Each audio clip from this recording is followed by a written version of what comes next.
Masikitiko makubwa kwa sababu watoto waliofariki ni watoto wadogo. Kijana wa miaka 13 alikuwa anaenda form 1 kidato cha kwanza, mdogo wake wa darasa la 3 anaenda la 4.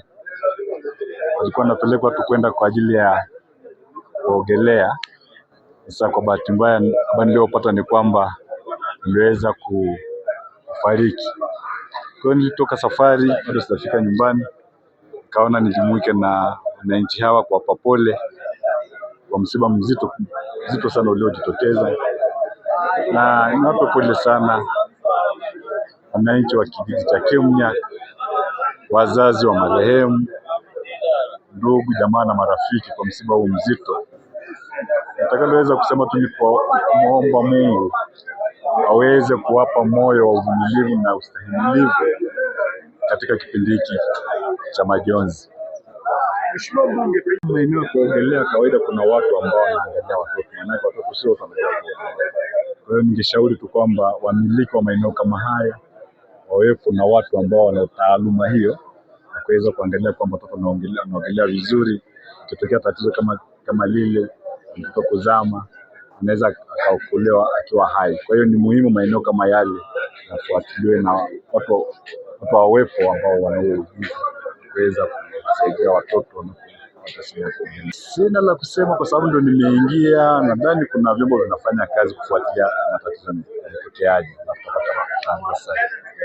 Sasa hivi niko hapa tu pole ya ndugu zangu kwa msiba huu mzito ambao umewapata. Asante. Mimi kwa majina yangu ni Samuel Melio Riton, ni mwenyekiti wa kijiji cha Kemnyak.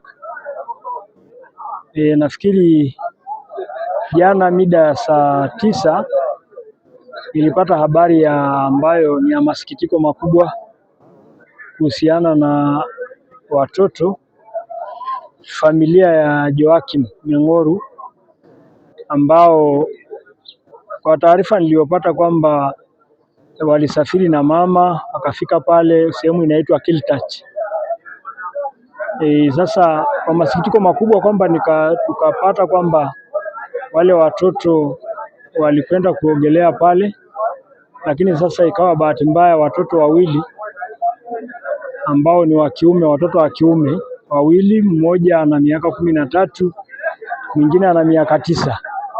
Nafikiri yule wa miaka 13 alikuwa anategemea kwenda sekondari pale form 1 Mwandeti, lakini mwingine yule wa miaka 9 bado anasoma pale Bluebells. Kwa masikitiko tumepokea kifo cha watoto hao wawili. Kwa kweli ni masikitiko makubwa sana, sababu pia na babu yao alikuwa hospitalini KCMC, babu mzaa baba wale watoto, naye hayuko kwenye hali nzuri, yuko pale KCMC, alikuwa Seliani akamshoa KCMC. Kwa hiyo tulipopata habari hii tukafikiri ni yule babu ndiye amefariki, lakini basi ni kwa bahati mbaya watoto ndio wamefariki. Kwa mazingira ambayo kama nilivyoelezea hatujapata taarifa kamili, lakini naweza kusema labda kuna uzembe fulani pale, kwa sababu kwenye sehemu za kuogelea pale kuna wale ni waangalizi, lakini sijui kama walikuwepo, siwezi kujua, maana na mimi sijafika kwenye tukio hilo. Nilisikia baada ya kupewa habari kwamba watoto wameshafariki, wamepelekwa pale St. Joseph, lakini kumbe walikuwa wameshafariki. Basi ndio tukapata taarifa kwa jamaa na marafiki ambao wamefika pale Mount Meru kwamba basi wale watoto wamesha aga dunia. Kwa hiyo nafikiri kwamba hebu wafuatiliwe wale watu ambao ni wahusika wa pale, kujua basi pale kwamba kweli kuna uangalizi mzuri, kwa sababu sio vizuri sana watu wakienda kutafuta huduma kule lakini hakuna uangalizi wa kutosha. Ni masikitiko makubwa sana. Sasa hivi tuko kwenye boma hilo, mazishi ni Jumamosi. Kwa hiyo nafikiri kwamba kwa kweli ni masikitiko makubwa. Hatuna ila tunamwachia Mwenyezi Mungu, lakini tunaomba serikali jaribu kufuatilia maeneo yale ili basi kuwepo na usalama wa watu, kwa sababu kwa kweli sio vizuri, imetusikitisha sana. Mwenye taarifa kamili angekuwa ni yule mama, lakini naye hayuko kwenye hali nzuri kutoka jana, hayuko kwenye hali nzuri kabisa. Lakini kwa marafiki zetu ambao wametupa habari hizo, ndio hizo habari ambazo tumezipata mpaka sasa hivi. Watoto wameshaaga dunia, ndio tunapanga mazishi tuweze kuwahifadhi siku ya Jumamosi. Kwa sasa hivi, kwa sababu wazazi wa wale watoto hali zao sio nzuri, Mama ndiye amelala hospitalini, sijui hata kama ameshatoka kwa leo, maana kutoka mpaka jana naye alikuwa amelazwa. Mzee na yeye bado hayuko kwenye hali nzuri kidogo. Hatujaweza kumuuliza hilo kwamba je, ni wazoefu wa kule, sijaweza kumuuliza maana bado tunamfariji. Hayupo kwenye hali nzuri mpaka sasa hivi. Kwa kweli kwa hilo sina taarifa, ila sidhani kama wapo, kwa sababu kwenye hili boma kutoka jana tupo na leo tupo. Kwanza nasikia mmiliki kama meneja na wasaidizi wake, watu 4 wameshakamatwa wanaohusika na eneo hilo, hoteli hiyo. Kwa hiyo nafikiri bado wanafuatiliwa. Kwa hiyo hakuna waliofika, nadhani hamna waliofika mpaka sasa hivi. Jina anaitwa Kenyatta Joel au kama Albano Dadi. Kwa kweli msiba huu umetugusa sana, na hawa ni vijana wetu wadogo sana, ni tegemezi la taifa.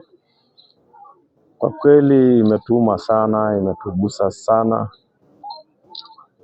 Ndio hivyo, ishatokea, maji kishamwagika, hayazoeleki tena. Huu msiba, wanahabari, ni kwamba mimi nilipigiwa simu na mzazi wake. Nilikuwa kwenye shughuli zangu za kawaida, nikawa ameniambia uko sehemu gani, nikamwambia niko Ngaramtoni. Akaniomba, akanisihi, hebu kimbia mara moja hapo St. Joseph kwa sababu kuna shida imetokea, mama amepata ajali. Na kweli nikawa nimetoka kwa muda huo nikijua kwamba walipata ajali, lakini nikitegemea kwamba walipata ajali ya gari. Lakini nilipofika pale St. Joseph ndio nikakuta kuwa hawakuwa na gari, kumbe watoto walikuwa walienda kuogelea. Kwa bahati mbaya, nafikiri kwa wale wahudumu wa pale hawakuwa karibu, ndio sasa kilichowakuta wale watoto pale, wakawa wamepelekwa pale St. Joseph, lakini haikuwa riski, wakawa wameondoka kwa njia hiyo. Basi ndio tunaendelea kuomboleza ndugu jamaa na marafiki, imewauma watu wengi sana, lakini hatuna namna, inabidi tutupambane nao. Basi shukrani.